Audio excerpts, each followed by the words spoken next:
Sweden is rarely associated with military power, yet it was this small, neutral country that created one of the most unusual and technologically advanced aircraft of the Cold War, the Saab 37 Viggen. Its name means thunderbolt, and it certainly lived up to it. Powerful, fast, loud, and bold, the Viggen became a symbol of how a small nation could build a machine that rivaled the best designs of global superpowers. In the early 1960s, the world stood on the brink of nuclear conflict. Sweden, not part of any military alliance, understood that neutrality alone wouldn't guarantee safety in a war. The country developed the concept of total defense, where every stretch of highway, every parking lot, and even public roads could serve as temporary runways. The Air Force needed a jet that could take off and land on short roads, operate independently, and still reach supersonic speeds. This idea gave birth to the Viggen project. When the aircraft was first revealed to the public in 1967, it caused a sensation.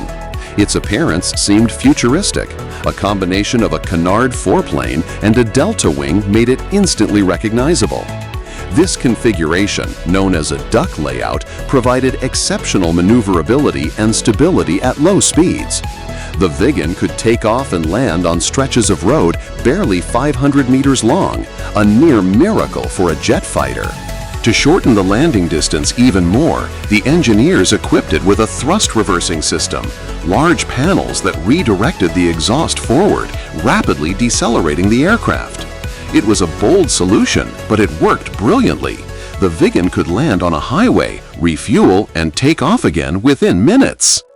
At the heart of the Viggen was the Volvo RM8 engine, a modified version of the American Pratt & Whitney JT8D used in commercial Boeing 737s. The Swedes added an afterburner, strengthened the construction, and achieved speeds exceeding Mach 2. The roar of its takeoff was said to shake windows miles away, earning the plane its Thunderbolt nickname for a reason. But the Viggen impressed not only with its power, its avionics were ahead of their time. By the early 1970s, it already featured a digital flight control system, an onboard computer, and a head-up display. The pilot could fly almost entirely by instruments, while the automation assisted with landing even on narrow stretches of road. Such technology was decades ahead for most countries. The Viggen was designed as a multi-role aircraft.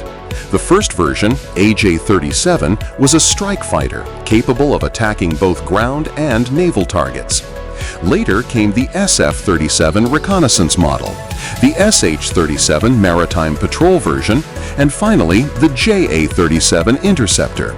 The latter featured a new radar, improved avionics, and medium-range skyflash missiles, similar to the British Sparrow.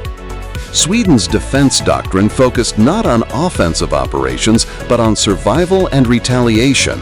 Viggen pilots were trained to operate independently, often from dispersed bases without direct communication with Central Command. The aircraft were refueled and serviced right on highways with the help of small ground crews, sometimes even trained civilians. This was part of the BAS-60 and later BAS-90 concepts, effectively turning all of Sweden into a vast distributed airbase network. The main adversary the Viggen was designed to face was the Soviet Union. In the event of war, it was meant to intercept Soviet bombers and defend the Baltic coast. In reality, Viggen pilots frequently encountered Soviet aircraft near Swedish airspace. They regularly intercepted Tu-95 and Tu-22 reconnaissance bombers, shadowing them along the borders. In 1987, a Viggen even escorted a lost Soviet bomber safely out of Swedish airspace. By the late 1980s, the Viggen began to show its age. New generation fighters with glass cockpits, advanced radar, and stealth features were taking over. But instead of buying foreign aircraft, Sweden once again chose independence. It developed the JAS-39 Gripen, a direct successor to the Viggen, incorporating everything learned from its predecessor. The last Viggen retired from active service in 2005. Over more than 30 years, it became a symbol of Swedish engineering and self-reliance. It was the world's first serial supersonic aircraft with short takeoff and landing capability, proof that a small nation could achieve extraordinary things through innovation and ambition. Today, the Viggen can still be seen at air shows and museums.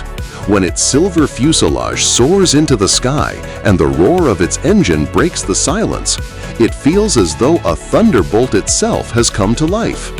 This aircraft is not just a machine, it is a living legend, a reminder that true power lies not in the size of a nation, but in the boldness of its ideas.